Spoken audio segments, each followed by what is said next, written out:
یؤتیہ، یؤتی علامت مضارع پر پیش یہ بتا رہی ہے کہ یہ باب افعال ہے. اگر اس میں کوئی الف ہوتا تو ہم کہتے باب مفعلہ ہے، اگر تشدید ہوتی ہم کہتے باب تفعیل ہے. ان تین ہی ابواب میں علامت مضارع پر پیش آتی ہے. مادہ ہے حمزہ، تا اور یا، باب افعال، ماضی کا صیغہ ہوتا ہے باب افعال میں یفعلو. یہ مادہ اس وزن میں رکھیے تو یہ ہو جائے گا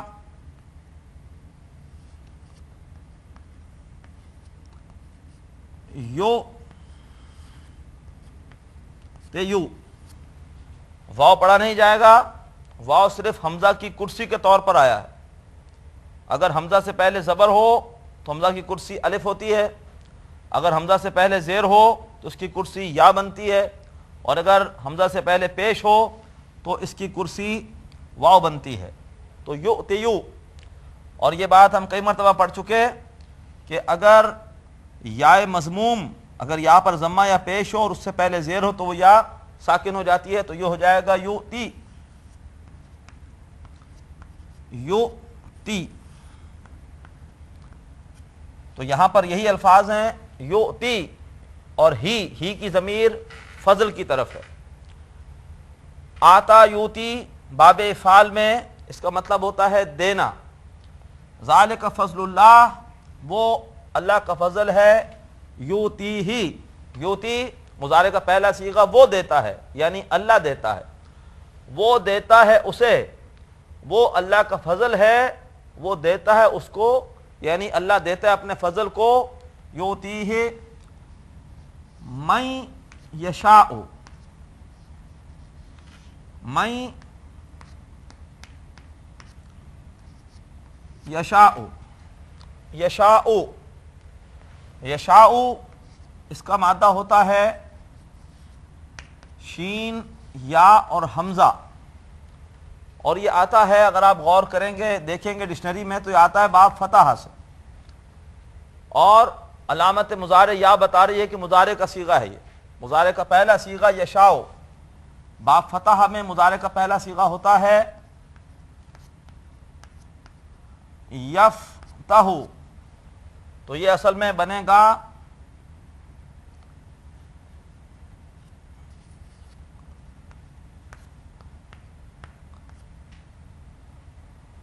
یش یأ، یفتح یش یأ.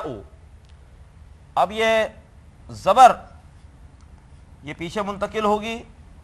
اجوف میں اکثر آپ یہ دیکھیں گے کہ حرف علت کی حرکت پیچھے منتقل ہوتی ہے. یہ اجوف بھی ہے کیونکہ درمیان میں یا ہے، اور یہ محموز اللام بھی ہے، آخر میں حمزہ ہے. یش یأ حرکت پیچھے گئے تو یہ ہو جائے گا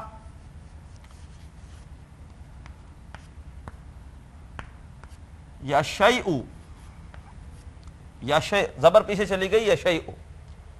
زبر کی مناسبت یا سے نہیں ہے، زبر کی مناسبت الف سے ہے، اس لیے یا بدل جائے گی الف میں، اور یہ ہو جائے گا یشاء، یشاء. اور زبر اور الف مل کر حروف مدہ بنتے ہیں. حروف مدہ کے بعد اگر حمزہ ہو تو مد آ جاتی ہے، اس لیے اس کو پڑھا جاتا ہے یشاء. شین یا حمزہ با فتح سے اس کے معنی ہوتے ہیں چاہنا، شاء یشاء چاہنا. من یشاء، من یہاں پر یا پر تشدید بھی ہے، اس لیے کہ تنوین یا نون ساکن کے بعد اگر یرملون میں سے کوئی لفظ ہو، یا را میم لام واو نین، تو ادغام ہوتا ہے. تو من یشاء جس کو وہ چاہے گا، من کا مطلب جس کو وہ چاہے گا، یعنی اللہ چاہے گا. وہ اللہ کا فضل ہے، وہ دیتا ہے اسے جسے وہ چاہتا ہے. کون؟ یعنی اللہ.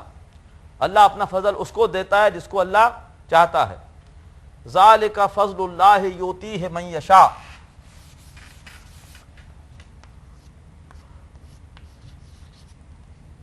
واللہ ذو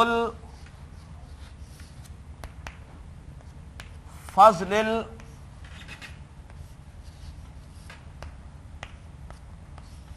العظیم واللہ اور اللہ ذو الفضل ذو واو یہاں پہ پھر استئناف کا ہے، الگ جملہ شروع ہو رہا ہے، اور اللہ ذو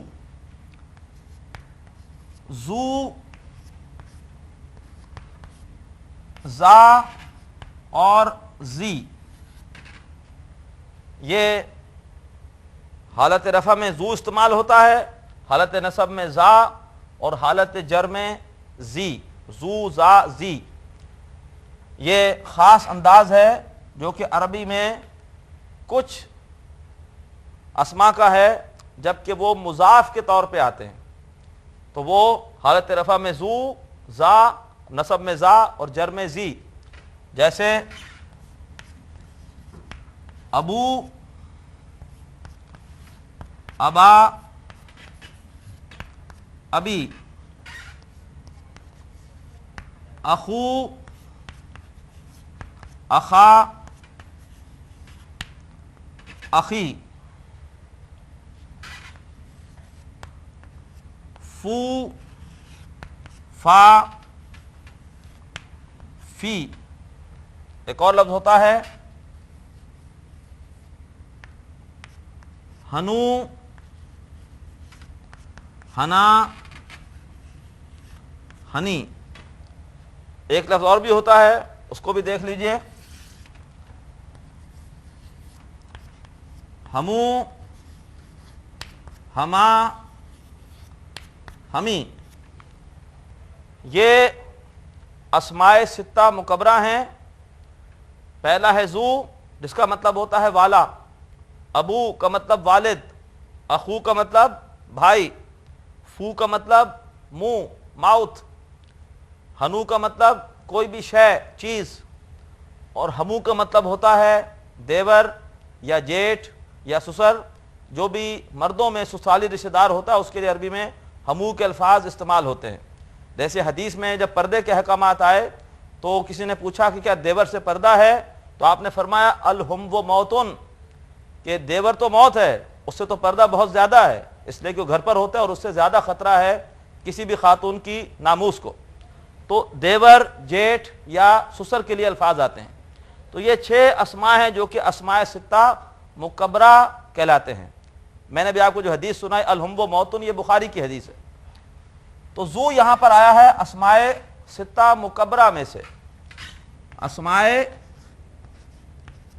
ستہ مکبرہ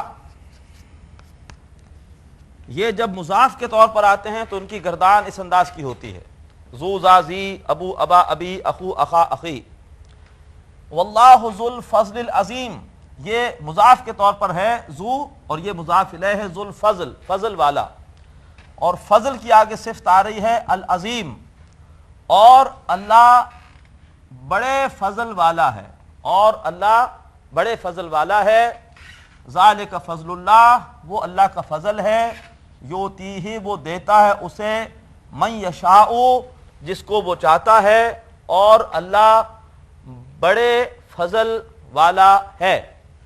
آیت نمبر 21 یہاں مکمل ہوئی۔ اس کے بعد آیت نمبر 22 ہے ما اصابہ من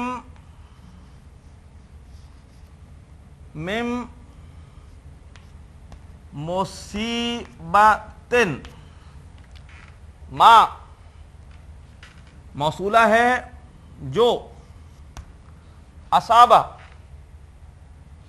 مادہ ہوتا ہے صاد،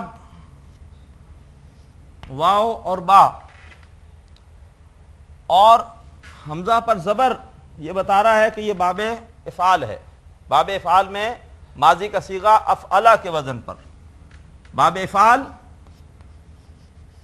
افعلہ، اس وزن پر یہ بنے گا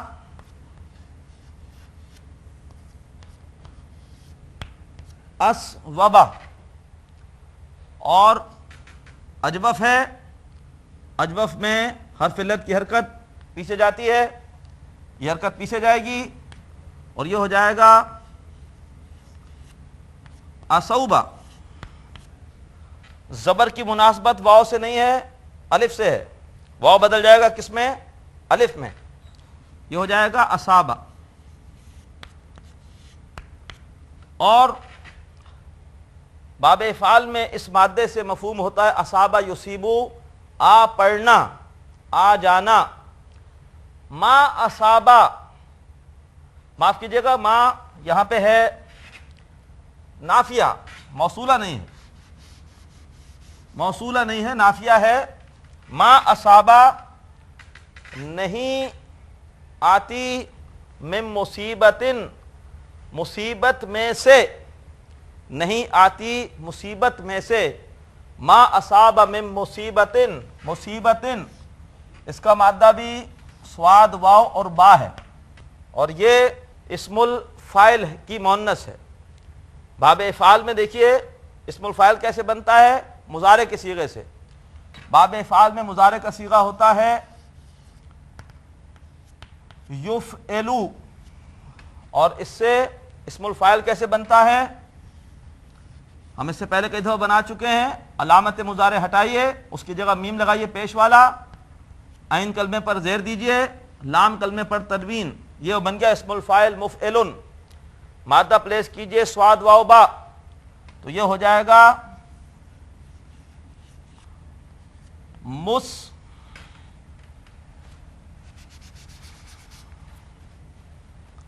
مسوبن، اور زیر کو پیچھے لے جائیے، اجوف میں حرکت پیچھے منتقل ہوتی ہے، تو یہ ہو جائے گا مسوبن، اور زیر کی نسبت واو سے نہیں ہے، زیر کی نسبت یا سے ہے، تو یہ ہو جائے گا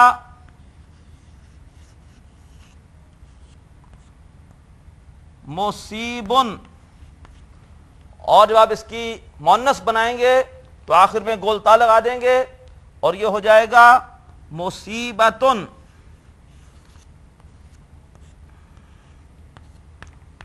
مصیبتن اسم الفاعل کی مؤنث آنے والی، مصیبتن کے اصل معنی کیا ہوتے ہیں؟ آنے والی۔ چاہے کوئی صورتحال اچھی ہو یا بری ہو، جو بھی ہم پر وارد ہو جائے، آ جائے، وہ اصل میں ہے مصیبتن، لیکن چونکہ ہم بری صورتحال سے بہت زیادہ تاثر لیتے ہیں تو عام طور پر اس کے مصیبتن کے معنی ہوتے ہیں کسی بھی بری صورتحال کے لیے۔ قرآن پاک میں یہ لفظ بری صورتحال کے لیے بھی استعمال ہوا ہے، الذین اذا اصابتہم مصیبہ قالوا انا للہ و انا الیہ راجعون۔ ما اصاب من مصیبت، نہیں آتی کوئی بھی آنے والی میں سے، نہیں آتی کوئی بھی آنے والی میں سے، یعنی کوئی بھی حالات جو ہم پر وارد ہوتے ہیں اس کے بارے میں یہاں پر ذکر ہے۔ آیت طویل ہے، انشاءاللہ جب آیت کے باقی حصے کا ترجمہ کریں گے تو اس سے بات واضح ہوگی۔ محترم ناظرین، الحمدللہ کہ ہم نے آج سورۃ الحدید کی آیت نمبر 22 کے ترجمے کا آغاز کیا ہے۔ طویل آیت ہے، انشاءاللہ بقیہ حصے کا ترجمہ پہلے آپ خود کیجئے، اگلی کلاس میں ہم اس ترجمے کی تکمیل کریں گے، اس سے آپ کو اندازہ ہوگا کہ آپ نے ترجمہ کہاں تک ٹھیک کیا ہے۔ اللہ سے دعا ہے کہ اللہ تعالیٰ قرآن فہمی کے لیے ہماری اس کوشش کو قبول فرمائے اور روز قیامت قرآن حکیم کو ہم سب کے حق میں حجت اور گواہ بنائے۔ اجازت دیجیے، وآخر دعوانا ان الحمد للہ رب العالمین۔ ناظرین، ابھی آپ نے پروگرام عربی گرامر برائے قرآن فہمی کا لیکچر نمبر 52 ملاحظہ فرمایا۔ اب آپ کے سامنے اس لیکچر سے متعلق سوالات پیش کیے جا رہے ہیں۔ ان سوالات کے صحیح جواب دینے والے ناظرین کو کیو ٹی وی کی جانب سے کورس کے اختتام پر سرٹیفکیٹس دیے جائیں گے۔ سوالات یہ ہیں۔ پہلا سوال ہے، یؤتی باب ڈیش کا فعل مضارع ہے، اے مفاعلہ، بی تفعیل، سی افعال۔ دوسرا سوال، یشاء کا مادہ ہے ڈیش، اے شین یا حمزہ، بی یا شین حمزہ، سین شین حمزہ یا۔ تیسرا سوال، اصابہ باب افعال میں ماضی کا ڈیش کا صیغہ ہے، اے جمع مذکر غائب، بی واحد مذکر غائب، سی واحد مذکر حاضر۔ چوتھا سوال، مصیبتن باب افعال سے ڈیش ہے، اے اسم الفاعل، بی اسم المفعول، سی اسم الفعل۔